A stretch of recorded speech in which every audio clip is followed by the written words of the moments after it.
Hello बच्चों, मैं स्मिता बिजलवान आपकी केमिस्ट्री टीचर स्वागत करती हूँ आपका आईसीटी वर्चुअल क्लासरूम में। और आज हम पढ़ने जा रहे हैं क्लास 12 केमिस्ट्री का chapter alcohol, phenol and ethers. तो अल्कोहल, फिनॉल्स और ईथर्स में हम ऑक्सीडेशन ऑफ फिनॉल्स पढ़ चुके थे। हमने क्या पढ़ा था कि ऑक्सीडेशन ऑफ फिनॉल Na2Cr2 और H2SO4 के प्रेजेंस में क्या देता है, डाइकीटोन। और कैसा डाइकीटोन, कॉन्जुगेट, जो क्या है हमारा कॉन्जुगेट डाइकीटोन है वो यहाँ पर देता है। तो हमने क्या बताया था कि कॉन्जुगेशन क्या होता है। कॉन्जुगेशन यानी कि अगर इस तरीके से हमारे पास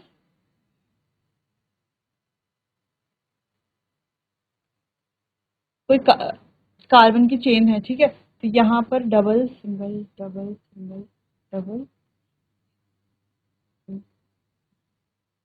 इस तरीके से। तो कॉन्जुगेशन कहाँ पर होगा, जहां पर single double single double single double इस तरीके से बॉन्ड होंगे, इसे क्या बोला जाएगा, कॉन्जुगेशन। यहाँ पे बहुत ही अच्छा कॉन्जुगेशन है, पूरा क्या है कॉन्जुगेशन में है। यहाँ पर सिंगल डबल सिंगल सिंगल, फिर बीच में दो सिंगल बॉन्ड आ गया ना, फिर डबल बॉन्ड, फिर सिंगल बॉन्ड, इसलिए ये क्या है कॉन्जुगेशन नहीं है। तो ये क्या है हमारा कॉन्जुगेशन, और ये क्या है कॉन्जुगेशन नहीं। वैसे ही यहाँ पर भी क्या है कॉन्जुगेशन है, double single double single double single double single double, इस तरीके से क्या है, इसलिए इसका नाम क्या है कॉन्जुगेटेड डाइकीटोन। ठीक है, तो ये हमारा डाइकीटोन है, ऊपर भी और नीचे भी क्या दो कीटोन हमारे बन रहे हैं ना, क्या है इसका नाम बेंजोक्विनोन। ठीक है, चलिए अब हम आगे पढ़ रहे थे कि सम कमर्शियली इंपॉर्टेंट अल्कोहल जो हमारी है। तो उसमें सबसे पहले हमारा मीथेनॉल। तो मीथेनॉल का फॉर्मूला जैसे कि हमें पता है क्या होता है, CH3OH। मीथेन, मीथ यानी कि एक कार्बन होता है ना यहाँ पर, ठीक है। Also known as wood spirit, इसको क्या बोला जाता है, वुड स्पिरिट भी बोला जाता है। ये एक इम्पॉर्टेंट चीज है कि वुड स्पिरिट भी किसको इसको बोला जाता है। अब आपके पास ऑप्शन दे दिया जाएगा एमसीक्यूज में, क्या आता है, ये क्वेश्चन आता है, ये क्वेश्चन आता है कि जो है वुड स्पिरिट किसे बोलते हैं। तो वहां पे इथेनॉल, मिथेनॉल, ठीक है, इथेनल, मिथेनल, इस तरीके से आ जाएगा। तो आपको ये बताना है किसे कहा जाता है, मिथेनॉल को कहा जाता है। Was produce by destructive distillation of would, ठीक है, वुड्स के डिस्ट्रक्टिव डिस्टिलेशन से ये बनता है। Today most of the methanol is produced by catalytic hydrogenation. तो जो मोस्टली मिथेनॉल है वो कैसे बनता है, catalytic hydrogenation of carbon monoxide. यहाँ पर हम देख सकते हैं क्या हो रहा है, कैटालिटिक हाइड्रोजनेशन यानी कि 2H2 यहाँ पर आ रहे हैं, फिर ZNO और Cr2O7O3 की प्रेजेंस में 200 to 300 ATM प्रेशर और 573 to 673 केल्विन टेम्परेचर के साथ हमारा क्या बन रहा है, मिथेनॉल का फॉर्मेशन हो रहा है। यानी कि हाई प्रेशर और हाई टेम्परेचर पे किसके कौन सा कैटलिस्ट है हमारा, ZNO और Cr2O3 यानी कि CO का कैटलिक हाइड्रोजनेशन होगा किसकी प्रेजेंस में, ZNO और हमारा Cr2O3, ZNO और Cr2O3 कितना हाई टेम्परेचर और हाई प्रेशर। हाई टेम्परेचर यानी कि 200 से 300 हमारा क्या है ATM प्रेशर है, और हमारा 573 टू 673 केल्विन क्या है टेम्परेचर है। फिर हमारा फॉर्मेशन होगा मिथेनॉल का, ठीक है। तो ये आ गया हमारा मिथेनॉल, ठीक है। चलिए, तो मिथेनॉल के बारे में ये पढ़ लिया हमने, कुछ प्रॉपर्टीज हैं वो पढ़ लेते हैं। Methanol is a colourless liquid and boils at, तो मिथेनॉल क्या है, कलरलेस लिक्विड है, और जिसका बॉइलिंग टेम्परेचर है वो क्या है 337 kelvin. It is highly poisonous in nature. ये क्या है, हाईली पॉइजनस है, यानी कि बहुत ज्यादा टॉक्सिक है ना, पॉइजनस, जहरीला है। Ingestion of even small quantity of methanol can cause blindness and large quantity can cause even death। यानी कि मिथेनॉल का अगर हम कोई स्मॉल क्वांटिटी भी क्या करते हैं, कंज्यूम करते हैं, वो क्या बना सकती है, वो हमें अंधा बना सकती है ना, ब्लाइंडनेस कॉज कर सकती है। और अगर हमने ज्यादा क्वांटिटी में ले लिया तो डेथ भी हो सकती है, ठीक है। Methanol is used as solvent in paint. Paint में सॉल्वेंट की तरह यूज होता है। Varnishes and chiefly for making formaldehyde, और ज्यादातर किस लिए यूज होता है, फॉर्मल्डिहाइड की मेकिंग के लिए, ठीक है। किसके, एक तो पेंट्स में सॉल्वेंट की तरह यूज होता है, और किसको मेक करने में यूज होता है, फॉर्मल्डिहाइड, ठीक है। आगे इथेनॉल से पहले हम मिथेनॉल को एक बार रिवीजन कर लेते हैं। यानी कि मिथेनॉल में हमने क्या पढ़ा कि कैसा बनाया जाता है, कैटालिटिक हाइड्रोजनेशन से। इससे क्या फॉर्मूला तो हमें पता है, CH3OH, जब हम 12th में आ चुके हैं, ठीक है। इसको वुड स्पिरिट भी बोला जाता है, और ये इसका मेथड ऑफ, यानी कि इसको बनाया कैसा जाता है, कैटालिटिक हाइड्रोजनेशन ऑफ CO, ठीक है। और हाई टेम्परेचर और हाई प्रेशर में, और किसके प्रेजेंस में, ZNO और Cr2O3 के प्रेजेंस में हम बनाते हैं मिथेनॉल, ठीक है। और मिथेनॉल क्या है, कलरलेस है, जिसका बॉइलिंग पॉइंट क्या है 337 केल्विन, ठीक है। और ये क्या हाईली पॉइजनस है, स्मॉल क्वांटिटी भी क्या कर सकती है, हमें ब्लाइंडनेस ब्लाइंडनेस कॉज कर सकती है, और लार्ज क्वांटिटी तो डेथ भी कॉज कर सकती है। फिर ये यूज किसमें होता है, सॉल्वेंट, पेंट्स में सॉल्वेंट की तरह यूज होता है, और फॉर्मल्डिहाइड की मेकिंग में यूज होता है। किसमें यूज होता है, फॉर्मल्डिहाइड की मेकिंग में यूज होता है। अब है हमारा अगला टॉपिक है इथेनॉल। अब इथेनॉल क्या होता है, चलिए चलिए अब है इथेनॉल। इथेनॉल यानी कि C2H5OH is obtain commercially bye fermentation. The oldest method is from sugar, यानी कि शुगर से फर्मेंट करके हम क्या निकालते हैं, जो हमारा इथेनॉल, जो हमारा नॉर्मली हम अल्कोहल भी बोलते हैं, तो इथेनॉल। ठीक है, चलिए हम इथेनॉल कैसे प्रोड्यूस करते हैं, कैसे बनाते हैं, और ओल्डेस्ट मेथड क्या, शुगर से बनाते हैं। The sugar is molasses, sugarcane और fruit such as grapes is converted to glucose. तो पहले इसको किसमें कन्वर्ट किया जाता है, ग्लूकोज और फ्रक्टोज में कन्वर्ट किया जाएगा इन the presence of enzyme invertase. यानी कि शुगर को C12H22O11 ये होता है हमारा शुगर, इसको कन्वर्ट किया जाएगा इन्वर्टेज की प्रेजेंस में। कौन सा एंजाइम, इन्वर्टेज। इन्वर्टेज की प्रेजेंस में किसमें किया जाएगा, इसे ग्लूकोज और फ्रक्टोज में कन्वर्ट किया जाएगा। तब ग्लूकोज और फ्रक्टोज को फर्मेंट करके किसकी प्रेजेंस में, जाइमेज की प्रेजेंट में अल्कोहल, जो हमारे ये इथेनॉल है, वो बनाया जाएगा, which is found in east. ठीक है, जैसे देखो हमारा C12H22O11 है, इन्वर्टेज की प्रेजेंस में हमारा ग्लूकोज और फ्रक्टोज बन गया, C6H12O6 बन गया। ठीक है, अब जो हमारा ये ग्लूकोज है उसको जाइमेज की प्रेजेंस में कन्वर्ट करके क्या बन जाएगा हमारा इथाइल, यानी कि इथाइल अल्कोहल, यानी कि इथेनॉल। क्या बन जाएगा, इथेनॉल। चलिए, तो हमने क्या पढ़ा कि ये क्या हमारा ओल्डेस्ट मेथड है। ठीक है, ओल्डेस्ट मेथड तो है, उसके अलावा ओल्डेस्ट मेथड है, उसके अलावा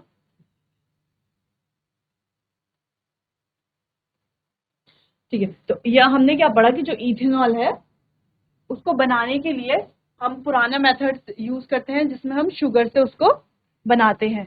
ठीक है, चलिए शुगर से उसको बनाते हैं। फिर हमने पढ़ा कि जो हमारी शुगर है, शुगर को पहले इन्वर्टेज एंजाइम की हेल्प से ग्लूकोज और फ्रक्टोज में कन्वर्ट किया जाता है। फिर ग्लूकोज फ्रक्टोज को जाइमेज, जो हमारा एंजाइम है, उसकी प्रेजेंस में उसको इथेनॉल में कन्वर्ट किया जाता है। अब कैसे किया जाता है वो हमने यहाँ पर देख लिया है।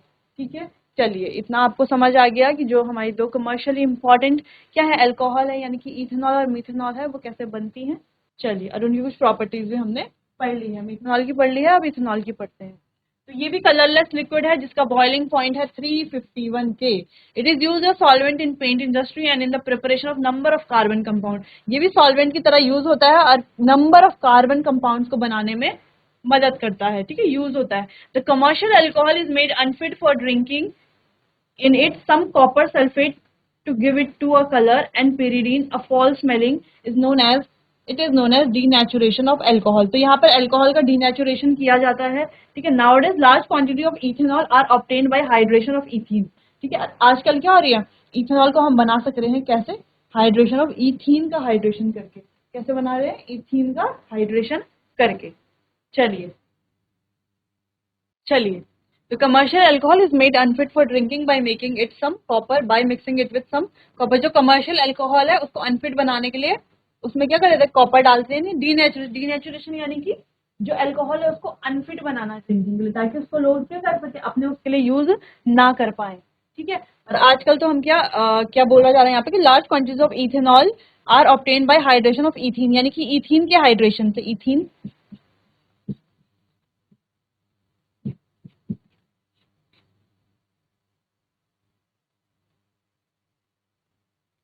ठीक है, इथीन के हाइड्रेशन से क्या बन रहा है हमारा,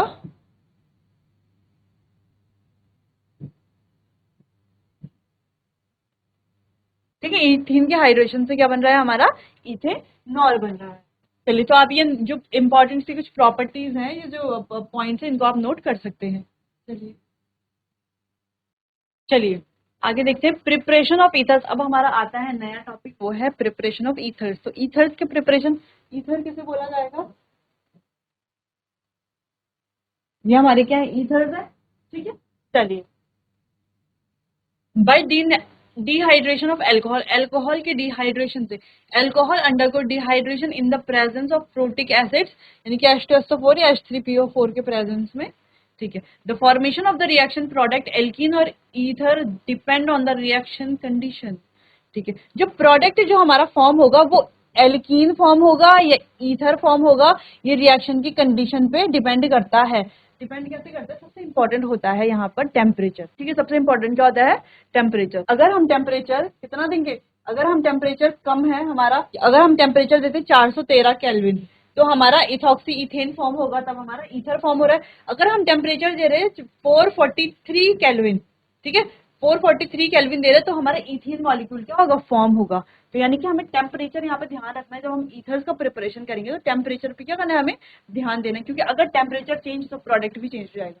ठीक है, तो फिर कोई फर्क नहीं पड़ेगा कि हमारा रिएक्टेंट क्या है, ठीक है, रिएजेंट क्या है, प्रोडक्ट क्या बनेगा? अलग बनेगा। अगर टेम्परेचर क्या है, टेम्परेचर में थोड़ा भी क्या है, अगर चेंज है, यानी कि अगर 413 से 443 अगर टेम्परेचर हो गया तो वहां पर इथीन बन जाएगा। ठीक है, तो हमारा ईथर नहीं बनेगा, इसलिए टेम्परेचर हमको यहाँ पर 413 ही रखना है। चलिए, for example ethanol is dehydrated to ethene in the presence of sulphuric acid at 443 kelvin. ठीक है, यानी कि इथेनॉल क्या बन जाएगा? इथीन बन जाएगा 443 केल्विन में, लेकिन 413 केल्विन में इथॉक्सी इथेन बनेगा, यानी कि जो हमारा ईथर है वो बनेगा। इस तरीके से रिएक्शन होगी। ठीक है, अब यहाँ पर देखो 443 केल्विन दिया है और यहाँ पर 413 केल्विन दिया है। ठीक है, बाकी H2SO4 की प्रेजेंस में यहाँ पर बन रहा है हमारा इथीन और यहाँ पर बन रहा है हमारा ईथर। ठीक है, तो यहाँ पर इतना समझ में आया कि इथीन कब बनेगा और ईथर कब बनेगा। टेम्परेचर हमको ध्यान रखना है। तो ईथर के लिए टेम्परेचर 400 देखो 13 केल्विन। ठीक है, चलिए इतना समझ में आया। इसका मैकेनिज्म देखते हैं। चलिए, तो रिएक्शन क्या होती है हमारी? जैसे ये रिएक्शन है तो क्या होगी reaction? 2 moles of CH3 CH2OH हम लेते हैं। क्या लेते हैं? 2 मोल्स लेते हैं CH3 CH2OH। रिएक्ट कराएंगे H2SO4, इतना 413 केल्विन टेम्परेचर।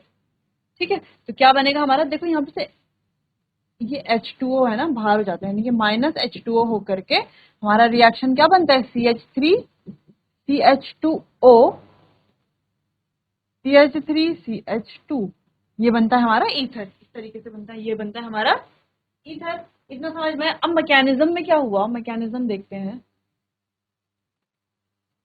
ठीक है, चलो मैकेनिज्म देखते हैं। मैकेनिज्म में क्या है? CH3 CH2OH है हमारा, फिर हमने लिया H2SO4।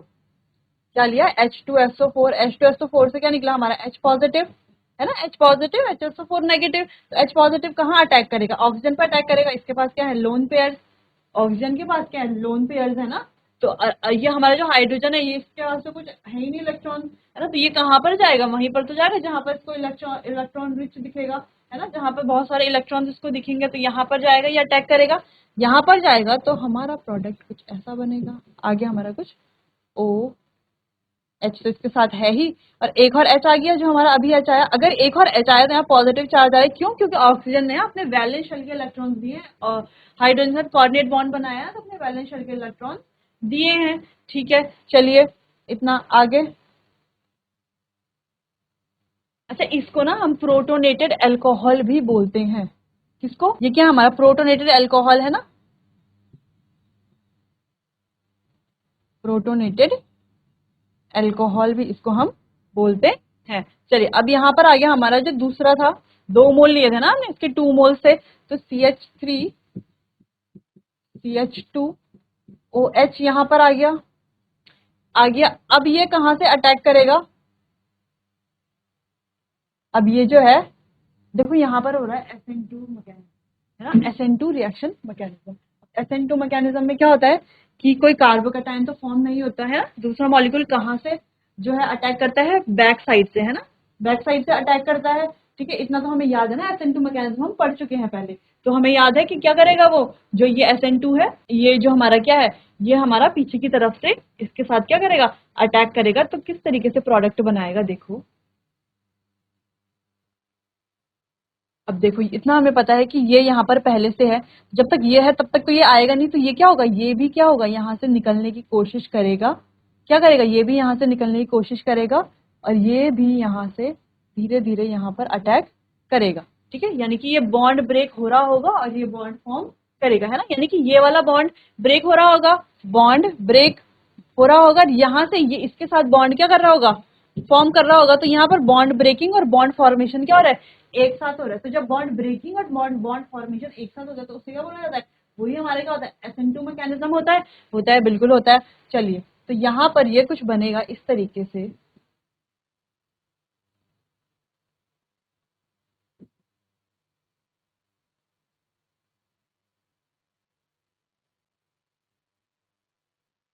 ठीक है। चलिए, इतना समझ में आया।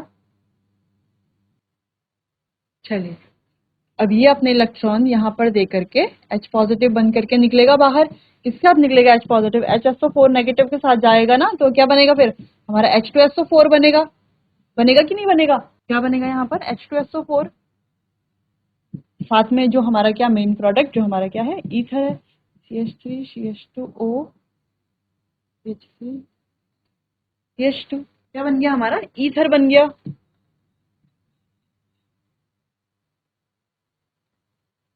बन गया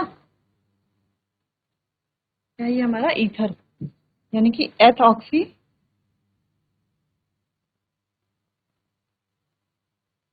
इथेन। कैसे रिएक्शन हुई, दो मॉलिक्यूल्स लिए हमने CH2 CH2OH के, ठीक है, इथेनॉल के हमने दो मॉलिक्यूल लिए, H2SO4 और 413 केल्विन टेम्परेचर पे हमारा क्या बन गया, एथॉक्सी इथेन यानी कि ईथर का फॉर्मेशन हो गया। कैसे हुआ, मैकेनिज्म हमने देख लिया कि H2SO4 के जो H पॉजिटिव है वो कहाँ पर जाएगा, यहाँ पर ही तो जाएगा। अब ये क्या है हमारा, इलेक्ट्रॉन डेफिशिएंट है ना, कहाँ पर जाएगा, इलेक्ट्रॉन रिच के पास ही तो जाएगा। तो इलेक्ट्रॉन रिच के पास जाएगा, तो यहाँ पर इलेक्ट्रॉन रिच उससे क्या करेगा, अपने क्या करे, इलेक्ट्रॉन दे रहा है तो यहाँ पर उस पर क्या आ जाएगा, पॉजिटिव चार्ज आ जाएगा। ठीक है, अब ये यहाँ पर जब पॉजिटिव चार्ज आ गया तो ये क्या हो गया, अनस्टेबल हो गया ना। तो ये क्या करना चाहेगा, ये तुरंत यहाँ से हटना चाहेगा। ये हटना चाहेगा तो ये जो यहाँ हमारा दूसरा एल्कोहल मॉलिक्यूल है वो क्या आना चाहेगा, यहाँ पर आना चाहेगा। तो यहाँ पे बॉन्ड ब्रेक भी हो रहा है और बॉन्ड फॉर्म भी हो रहा है, दोनों चीजें एक साथ हो रही है। ठीक है, चलिए, अब इस तरीके से ये हमारा प्रोडक्ट यहाँ पर ये बन गया। अब हमारा जो H है वो अपने इलेक्ट्रॉन यहाँ पर पे देके H पॉजिटिव बन के H2 HSO4 के साथ निकल करके H2SO4 बन जाएगा और बन जाएगा हमारा ईथर। ठीक है, तो ये रिएक्शन देखिए, ये इसका मैकेनिज्म है, इस मैकेनिज्म को आप नोट कीजिए। अगर आपको कुछ समझ नहीं आया तो आप मुझसे पूछ सकते हैं। देखिए, चलिए, इतना समझ में आया। चलिए, पहला मेथड हम पढ़ चुके हैं। तो मैकेनिज्म क्या बोल रहे हैं यहाँ पे कि formation of ether is a nucleophilic biomolecular reaction, यानी कि SN2 रिएक्शन है, ये हम पढ़ चुके हैं। The method is suitable for the preparation of ethers having primary alkyl group, जिनमें क्या हो, प्राइमरी एल्काइल ग्रुप हो। ठीक है, चलिए, अच्छा, प्राइमरी अल्काइल ग्रुप के लिए क्यों सुटेबल है, क्योंकि देखो अगर टर्शरी अल्काइल ग्रुप होगा, देखो यहाँ पर हमने प्राइमरी अल्काइल ग्रुप लिया है ना, यहाँ पर ग्रुप क्या है हमारा, प्राइमरी। अगर हम ऐसा ले लें,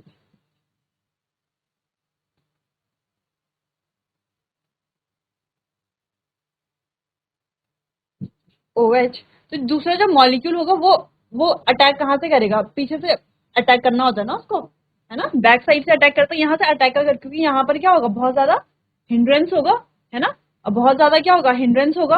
ठीक है, तो इस वजह से यहाँ पर हम जो सुटेबल जो हम होते हैं वो क्या होते हैं, प्राइमरी वाले होते हैं। ठीक है, प्राइमरी अल्काइल ग्रुप सुटेबल होता है इसीलिए।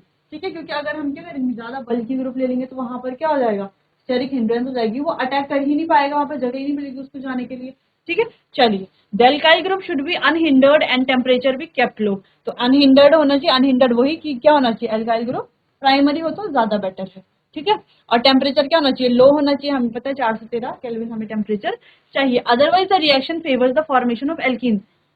नहीं तो अगर ये कंडीशंस नहीं है तो क्या होगा, अगर टेम्परेचर ज्यादा है तो क्या हो जाएगा, रिएक्शन क्या फेवर करेगी, एल्कीन बनाने में फेवर करेगी और एल्कीन बनाएगी। The reaction follows SN1 pathway when the alcohol secondary और टर्शरी। तो SN1 पाथवे होगा जब अल्कोहल क्या होगी, सेकेंडरी और टर्शरी होगी।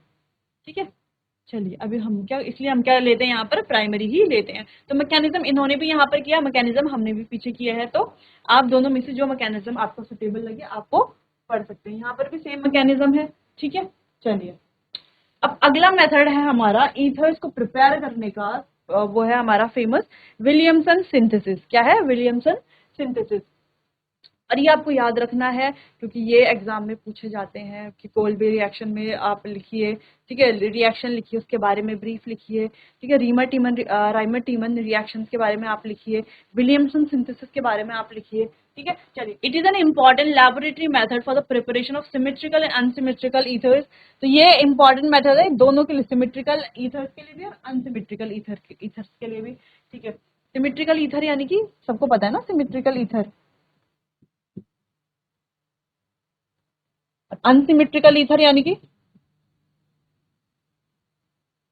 ठीक है, ये हो गई हमारी अनसिमेट्रिकल ईथर, अब वो है हमारी सिमेट्रिकल ईथर। तो दोनों में डिफरेंस पता चल गया।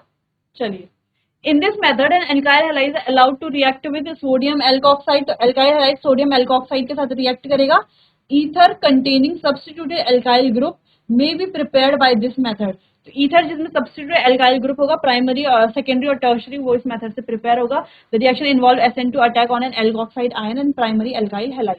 ठीक है, एल्काइल हैलाइड तो हमारा क्या होना चाहिए, प्राइमरी ही होना चाहिए, और SN2 अटैक होगा। ठीक है, SN2 अटैक होगा। अब कैसे होगा वो अब हम देखेंगे। चलिए, पहले आगे से जो पॉइंट्स है कुछ उनको पढ़ लेते हैं। चलिए, अगला है better results are obtained with the alkyl halide is primary. तो एल्काइल हैलाइड क्या हो, प्राइमरी हो तो बेटर रिजल्ट्स हमें मिलते हैं। In case of secondary and tertiary alkyl halide, elimination completes over substitution. तो एलिमिनेशन वहां पर हो जाता है, ठीक है, एलिमिनेशन कंप्लीट करता है वहां पर। If a tertiary alkyl halide is used and alkene is only reaction product and no ether is form. अगर टर्शरी अल्काइल हैलाइड यूज करेंगे, alkene is the only reaction product, alkene हमारा सिर्फ reaction product होगा, और no ether formation, यानी कि ether की कोई फॉर्मेशन नहीं होगी। तो आपको जो हम एल्काइल हैलाइड हम लेंगे तो वो आपको ध्यान रखना है कि वो क्या होना चाहिए, प्राइमरी होना चाहिए। It is because alkoxide are not only nucleophile but strong bases as well. They react, वो सिर्फ strong nucleophile ही नहीं, strong base भी होते हैं। They react with alkyl halide leading to elimination reaction. इसीलिए वो alkyl halide के साथ तो react करेंगे ना। अगर वो क्या है, strong हमारे base हैं, strong nucleophile हैं, तो alkyl halide के साथ react करेंगे, क्या देंगे फिर, elimination reaction देंगे। ठीक है, अच्छा, तो reaction इस तरीके से होगी, देखो RX यानी कि alkyl halide, और ये हमारा RONA। ठीक है, फिर हमारे रिएक्शन प्रोडक्ट बनेगा इस तरीके से, और ये है हमारा मैकेनिज्म। कैसे, चलो मैकेनिज्म हम सिंपली देखते हैं। चलो, एक इजी वे में देखते हैं।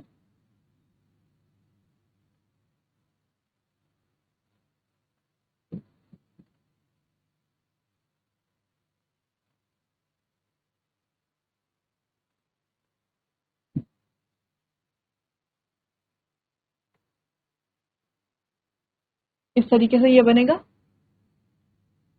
प्लस NaI, ये बनेगा। अब मैकेनिज्म देख लेते हैं। मैकेनिज्म में क्या हो रहा है कि जो C2H5ONa है वो कैसे ब्रेक हो रहा है, वो ब्रेक हो रहा है C2H5O negative plus Na positive. ठीक, इस तरीके से ब्रेक हो रहा है। तो हम जो C2H5ONa है, C2H5O नेगेटिव का रिएक्शन करा रहे हैं CH3I से। ठीक है, जब हम इसका रिएक्शन करा रहे हैं तो क्या बन रहा है यहाँ पर, देखो, ये यहाँ पर अटैक करेगा और ये बॉन्ड यहाँ से बाहर जाएगा। ठीक है, अब ये हो कैसा रहा है, यहाँ पर एक इंटरमीडिएट बन रहा है ऐसा O। अब ये O बॉन्ड फॉर्म कर रहा है CH3 के साथ, ये बॉन्ड ब्रेक होना चाह रहा है I वाला। ठीक है, ये O नेगेटिव था, ये यहाँ पर हो रहा है, ये I क्या होना चाह रहा है, यहाँ से बाहर निकलना चाह रहा है। तो ये I क्या हो जाएगा, यहाँ से बाहर चला जाएगा, और हमारा ईथर C2H5O ये क्या बन गया, हमारा ईथर बन गया ईथर। समझ में आया कैसे बना ईथर। चलिए, इतना समझ में आया तो ये भी आप मैकेनिज्म इस तरीके से भी आप कर सकते हैं। चलिए, इतना समझ में आया कि कैसे हमारा ईथर का फॉर्मेशन हुआ। विलियमसन सिंथेसिस क्या होती है, हमारी विलियमसन सिंथेसिस रिएक्शन में कैसे कैसे हम ईथर फॉर्म करते हैं। ठीक है, बस मेन आपको ये ध्यान रखना है कि जो भी आप एल्काइल हैलाइड ले वो क्या होना चाहिए, 1 डिग्री। जो हमने एल्काइल हैलाइड लिया वो क्या होना चाहिए, 1 डिग्री होना चाहिए। ठीक है, चलिए, तो इस तरीके से आप ईथर फॉर्मेशन कर सकते हैं। चलिए आगे फिजिकल प्रॉपर्टीज देखते हैं अब। ईथर्स के जो CO bond in ethers are polar and thus ethers have a net dipole moment. तो CO बॉन्ड होता है ईथर का, वो क्या होता है, पोलर होता है, ठीक है। तो इसलिए उसमें क्या होता है, कोई डाइपोल मोमेंट होगी, जहाँ पे पोलैरिटी होगी वहाँ पे डाइपोल मोमेंट भी होगा ना, जहाँ पे नॉन पोलैरिटी यानी कि नॉन पोलर होगा वहाँ पे तो डाइपोल मोमेंट होगा ही नहीं, ठीक है। ये हम पहले भी डिस्कस कर चुके थे। The weak polarity of ether do not appreciably affect their boiling point. जो वीक पोलैरिटी है ईथर्स की, तो उनके बॉइलिंग पॉइंट में ज्यादा इफेक्ट नहीं करती। They are much lower than the boiling point of alcohol. ये एल्कोहल के बॉइलिंग पॉइंट से इनका बॉइलिंग पॉइंट कम होता है। क्यों होता है इनका बॉइलिंग पॉइंट? बोल रहा है कि ईथर का जो है बॉइलिंग पॉइंट वो कम होता है एल्कोहल से। क्यों एल्कोहल से कम होता है? क्योंकि देखो एल्कोहल में हमने क्या देखा था, जब हम एल्कोहल की फिजिकल प्रॉपर्टीज पढ़ रहे थे, एल्कोहल में हमने क्या देखा था कि वहां पर क्या होता है, हाइड्रोजन बॉन्डिंग होती है, ठीक है। हाइड्रोजन बॉन्डिंग की वजह से हमें टेम्परेचर क्या बॉइलिंग पॉइंट का ना बहुत हाई करना पड़ता है उनके बॉन्ड डिसोसिएशन के लिए। तो यहाँ पर क्या है, यहाँ पर कोई हाइड्रोजन बॉन्डिंग नहीं है ना, इसीलिए यहाँ पर क्या है, टेम्परेचर उतना ज्यादा नहीं है, मतलब बॉइलिंग पॉइंट उतना ज्यादा नहीं है, इसलिए उनका बॉइलिंग पॉइंट क्या है, ईथर्स का कम है बॉइलिंग पॉइंट हाइड्रोजन बॉन्डिंग की वजह से, ठीक है। The large difference in boiling point of alcohol, वही वाला point, the large difference in boiling point of alcohol and ether is due to the presence of hydrogen bonding in alcohol. तो alcohol में इस तरीके से क्या होती है, हमारे हाइड्रोजन बॉन्डिंग होती है, जिस वजह से उसका बॉइलिंग पॉइंट क्या होता है, ज्यादा होता है, इसलिए ईथर का बॉइलिंग पॉइंट कम होता है, ठीक है। चलिए केमिकल रिएक्शंस, यहाँ पर कुछ केमिकल रिएक्शंस है कि क्लीवेज ऑफ CO बॉन्ड, यानी कि CO बॉन्ड का क्लीवेज किस तरीके से होगा, चलिए इसको देखते हैं। कोई एग्जांपल ले हम, C2H5 और C2H5, ठीक है। इसकी HX के साथ HX के साथ तो क्या बनेगा हमारा C2H5OH प्लस C2H5X, इस तरीके से बनेगा, ठीक है। जैसे यहाँ पर बन रहा है हमारा, इसके साथ कैसे लिया हमने, जो C2ROR लिया HX, तो RX और ROH, ठीक है, ठीक है। तो इस तरीके से ये रिएक्शन होगी। The cleavage of CO bond in ether takes place under drastic condition with excess of hydrogen halide. Hydrogen halide excess में डालेंगे, हाइड्रोजन हैलाइड जो हमारी HX है, हाइड्रोजन हैलाइड, इसमें ये क्या करेगा, CO बॉन्ड का क्लीवेज होगा, ठीक है। The reaction of di alkyl ether give 2 alkyl halide molecule, 2 alkyl halide molecule ये देगा। चलिए बाकी आगे जो भी ये रिएक्शंस है इसे हम पढ़ेंगे अपने नेक्स्ट लेक्चर में। तब तक के लिए आप इतना पढ़िए, इसका रिवीजन कीजिए, अपने आप को बार बार प्रैक्टिस कीजिए, अपने आप को परफेक्ट बनाने के लिए प्रैक्टिस कीजिए। तो चलिए तब तक के लिए आपका बहुत बहुत धन्यवाद, मिलते हैं अपने अगले लेक्चर में।